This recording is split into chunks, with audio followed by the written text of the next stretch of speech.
Hey. Hey. Thank you so much for joining me. Oh, it's my pleasure. You're excited. I am very excited. Let me tell you, let me get off my profession for just a minute. I've been watching Madea growing up, as a lot of people in my generation have, and I heard, just to start off, this will be the last Madea movie. Obviously, Nobody's Fool that we're talking about today is not it, but you mentioned on the Good Morning America interview several days ago that the Madea family funeral is the final chapter for that. Please tell me the reason behind that. I just don't want to be her age playing her, but listen, I'm hearing all the cries from everybody who feels like she's a family member, so we'll see what happens. We'll see what happens. She is. Yeah. Madea is my grandmother. I mean, that's everybody's grandmother, so you broke my heart with that news. But talk about, where does it start a new chapter since Madea is ending? What can people look forward to? You've been in the business for 25 years, so what can people look forward to next? Right now it's about legacy for me. I'm running the studio and holding the door open for a lot of other young people and filmmakers to come through and do amazing things. So that's where I am right now. I turn 50 next year, and it's a milestone for me, and I'm just going to start doing things differently. And Nobody's Fool is the first part of me doing things differently. My first rated R comedy, and it is way out there, and I love it, and I think people are going to love it. But if you're uber sensitive, I don't know if you're going to enjoy this, but it's amazing.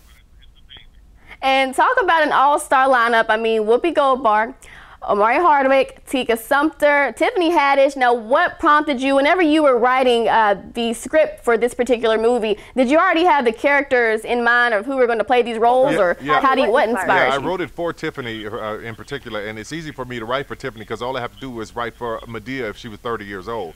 So, and then we'd add the ad-libs on top of it. About 90% of it is the script. I got an incredible cast, an incredible cameo, and having Whoopi Goldberg and Tiffany Haddish in the secret cameo in this movie, it had to be rated R. We couldn't dial it back.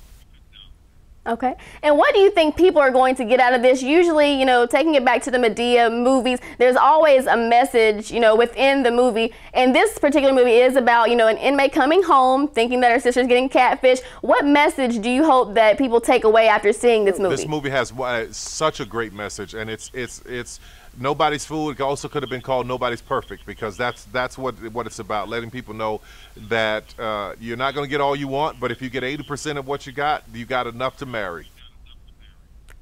And I guess, what was the most exciting part for you writing and directing? What was the most exciting part, and what do you think, folks will take away from outside of the message? Is this another, you said it's a rated R comedy, but is this something we're going to be holding our stomachs laughing to, or what are we going to get out of it? Holding your stomach laughing, you're going to get a good message. But for me, what I love about it most is seeing it now with the audience. Like, I've seen it with every audience, and the reaction has been the same. People cannot get enough of this movie. It's so funny.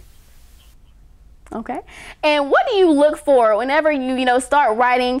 What inspires you to start these comedies? Obviously, you said this one you wrote for Tiffany Haddish in particular, Madea, as she's 30 years old. But when you start a new project, what goes through your mind that allows you to create just these legacies? I just want to create. I'm a creator, I'm an artist, so I got all kinds of stories. So you're going to see me doing everything from sci-fi to zombie movies to rated R comedies to Christian themed movies. I'm going to do it all because I'm a studio owner, and I'm going to represent every kind of genre I feel like writing. So whatever comes next, that's what I want to do.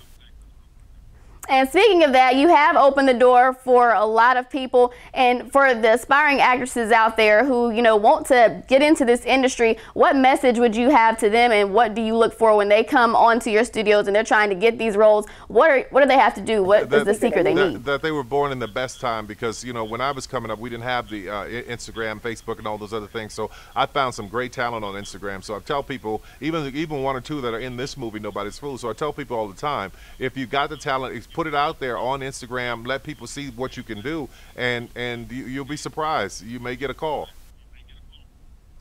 And what was it like? Now, Whoopi Goldberg, I've always been a fan of her. Now, what is it like working with her, just, personally? Color Purple, she started a long time as well. She's been in the industry, just as long as you have. So what was that like, working side by side with such an all-star like her as well? Well, this is our second time working together, and seeing her back in her comedy element and her chops, her comedy chops.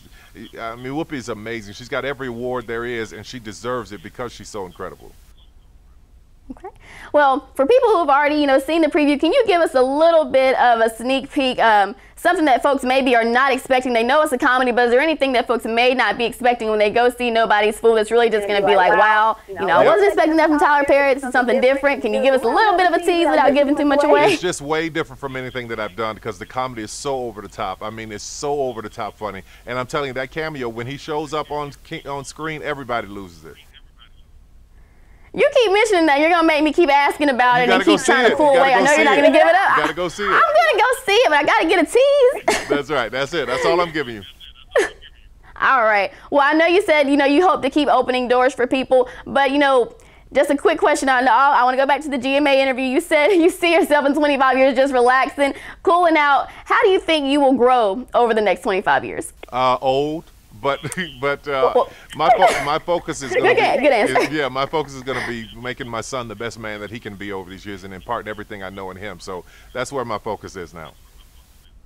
And talk a little bit about your family life. What does it mean to him? Have your movies inspired him as you've been writing in your plays? And does he want to be in this industry? No, he's just turning 4, so no, he's never seen any of my work and probably won't till he's about 15 or 20 years old. He doesn't know anything about Madea, and I love it. And is that something that you maybe hope that he follows in your footsteps, or you said you want to leave behind a legacy for him? So what is your goal for him and to other youngsters that are watching right now, growing up like I did watching Madea? What is the goal for them? It'll be wonderful to have him